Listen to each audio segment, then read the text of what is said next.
चलिए the boys, today we will find the factors of the polynomial.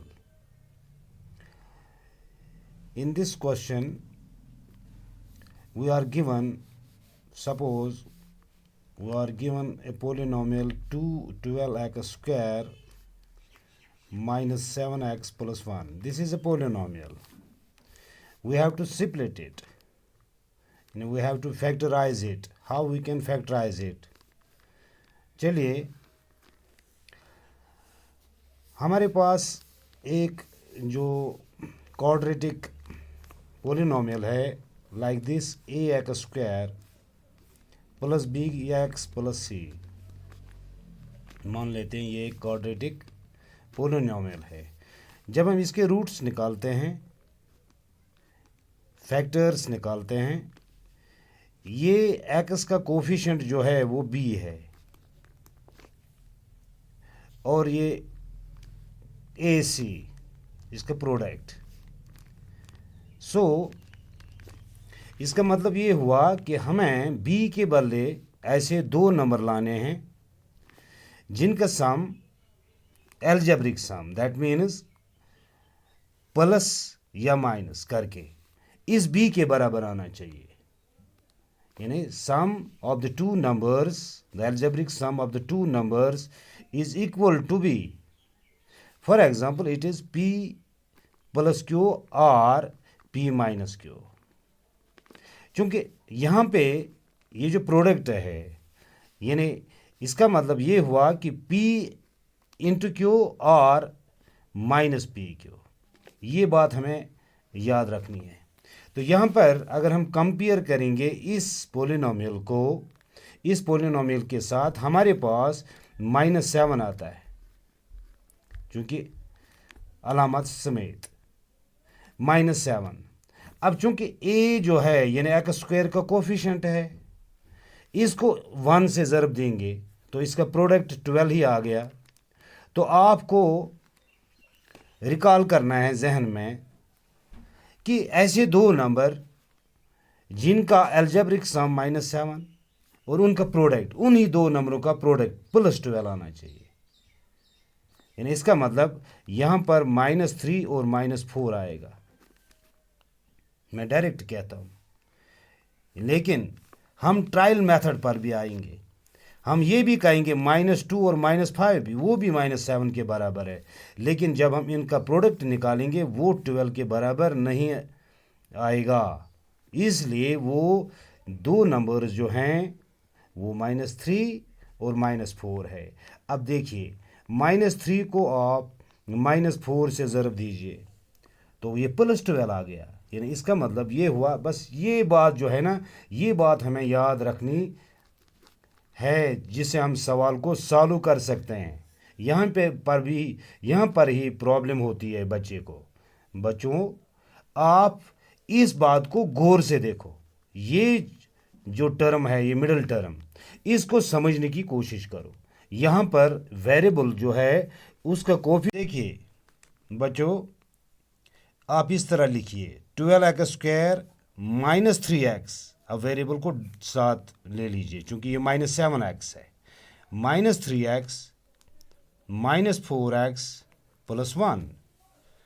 अब आगे जाइए, यहाँ पर आप देखिए इनमें से आप किसी को भी कॉमन निकाल सकते हैं दो टर्मों में।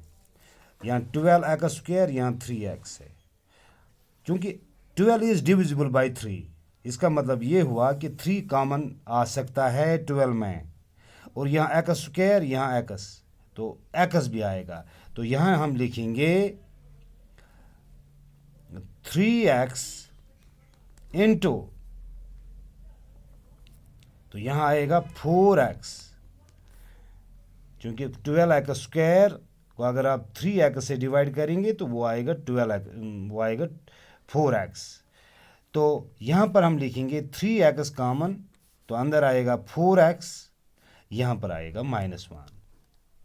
अगर आप वापस यहाँ ही मल्टीपल करोगे, इसे ज़रब दोगे, ये खुद ब खुद इन दो टर्मों के प्रोडक्ट के बराबर आएगा। ये दो टर्म जो हैं इनके बराबर आएगा। अब यहाँ देखिए -4x और +1 में आप क्या कॉमन निकाल सकते हैं। मैं यहाँ पर 1 लाता हूँ, +1। अगर मैं यहाँ +1 लूँगा तो यहाँ पर आएगा, यहाँ पर आप -1 लाइए, प्लस के बदले माइनस ही लाइए, क्योंकि यहाँ पर -1 है। -1 इंटू 4x, क्योंकि जब आप ज़रब दोगे ये -4x के बराबर आएगा। -1, क्योंकि माइनस और माइनस को जब आप ज़रब दोगे ये बनेगा +1 इंटू 1 दैट इज़ 1। तो ये हमारे पास अब 3x, ये जो यहाँ पर कॉमन और यहाँ पर कॉमन अलामत लेके 3x -1, ये 3x -1 इंटू इन जो ये जो दो हैं इनमें आप एक ले लीजिए जो सेम है, 4x -1। तो इसका मतलब इसका जो फैक्टर्स निकले वो 3x -1 इंटू 4x -1। अगर आप इसको प्रोडक्ट करोगे तो ये खुद ब खुद 12x² -7x + 1 के बराबर आएगा। चलो एक और एग्जाम्पल लेते हैं। Next we will try 2x² + 7x + 3। ये एक एल्जेब्रिक एक्सप्रेशन है, एक पोलिनोमियल है। अब इस पोलिनोमियल को आपको फैक्टराइज करना है। तो मिडल टर्म जो है हमारे पास 7x है, यानी नंबर जो है हमारे पास 7 है। जिस तरह मैंने यहाँ पे लिया था b, यानी b जो है x का कोफिशिएंट है, यहाँ पर x का कोफिशिएंट जो है वो 7 है। अब a वो क्या है 2, c क्या है 3। 2 और c को आप यानी 2 और 3 को आप ज़रब दीजिए वो आएगा 6। अब आप कोशिश कीजिए 7 के बदले ऐसे दो नंबर जिनका सम यानी एल्जेब्रिक सम 7 के बराबर होना चाहिए और उन दो नंबरों का प्रोडक्ट 6 के बराबर आना चाहिए। और सिंपली वो क्या है 1 + 6, क्योंकि 1 + 6 दैट इज 7। अगर 1 को आप 6 से ज़रब दोगे तो वो 6 आएगा, यानी 1 × 6। ये दो नंबर्स हैं। अब देखिए 2x² हम लिखेंगे 2x²।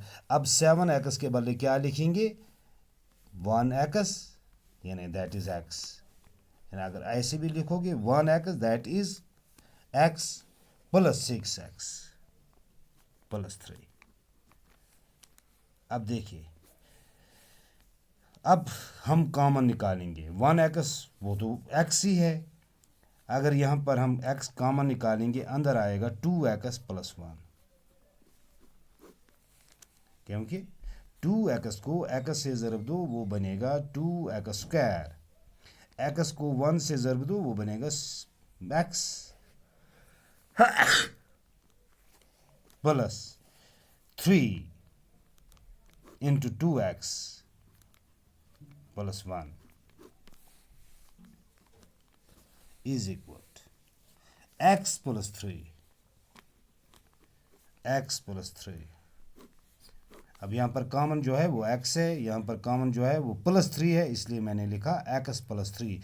अब ये जो दो हैं यहाँ पर जो ब्रैकेट के अंदर हैं वो एक जैसे हैं, इनमें से आपको एक लेना है 2x + 1। तो ये इसका फैक्टर्स, इसकी फैक्टर्स बन गए, तो ये इसका आंसर बन गया। अगर हम एक और एग्जाम्पल लेते हैं, मान लेते हैं 3x² - x - 4। अब देखिए यहाँ पर दो नेगेटिव हैं। अब यहाँ पर क्या करना है आपको, x का कोफिशिएंट वो क्या है -1, a क्या है 3, c क्या है -4, वो बन गया -12।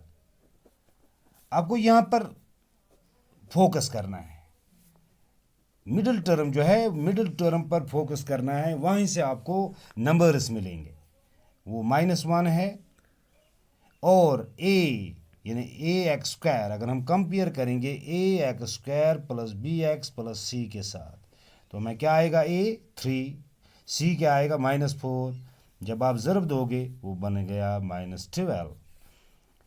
तो ये आपको अब यहाँ पर सोचना है कि -1 के बदले आप कौन से दो नंबर लाएंगे। तफरीक या जमा करने पर आपको -1 मिलेगा और ज़रब देने पर आपको -12 आएगा। अगर यहाँ पर मैं -4 + 3 करूँगा, -4 + 3 सिंपली -1 है। अगर इन्हीं दो नंबरों को आप ज़रब दोगे -4 इंटू 3 वो है -12। तो हमें वो दो नंबर्स मिल गए। अब हम नेक्स्ट स्टेप पर आएंगे, तो वो क्या है 3x²। अब यहाँ पर -x के बदले क्या आप लिखोगे, -4x या +3x, ऐसे भी लिख सकते हैं, +3x -4x और फिर अपना -4। यानी यहाँ पर आपको x डालना है। तो यहाँ पर मैंने लिया पहले 3x, क्योंकि 3x मैंने 3 इसलिए लिया क्योंकि 3 और 3 में 3 कॉमन आएगा, या 3x² और 3x में 3x कॉमन आएगा, इसलिए मैंने ये साथ साथ लिए। ना तो हमारे पास पहले मैंने लिखा था -4, वैसी कोई बात नहीं है, इसको आप यहाँ ले आ सकते हैं, यहाँ पे इसको यहाँ ले जा सकते हैं। हाँ, तो यहाँ पर अब हमारा दूसरा सेटअप है, इन दो में से आपको कॉमन निकालना है। तो क्या करेंगे, 3x मैंने कॉमन निकाल लिया, अंदर क्या रहा x, क्योंकि 3x को x से ज़रब दो 3x² आएगा। अब यहाँ पर 3x जब कॉमन है, बाहर है, तो अंदर क्या आएगा 1। अब -4x, -4 में क्या आप कॉमन ला सकते हैं, -4 ला सकते हैं, तो अंदर क्या आएगा +x, क्योंकि -4 इंटू x -4x है। यहाँ पर अलामत बदल जाएगी, यहाँ पर आएगा प्लस, क्योंकि माइनस और प्लस जब ज़रब देंगे हम वो बनता है माइनस। तो यहाँ पर क्या है 1। अब देखिए ये दो किसी भी सूरत में एक जैसे होने चाहिए। अगर इन दो में प्लस और माइनस नंबर सेम आएंगे लेकिन अलामत डिफरेंट, तो उस वक्त हमारा क्वेश्चन मतलब सही नहीं जा रहा। 3x -4, 3x -4, पहले इन दो को आप ब्रैकेट में रखिए। अब ये दो जो है इनमें से एक x + 1, तो इसके फैक्टर्स आ गए। तो इस तरह आप बहुत सारे क्वेश्चंस सॉल्व कर सकते हैं। ये चीज़ें जहन में रखें। शुक्रिया।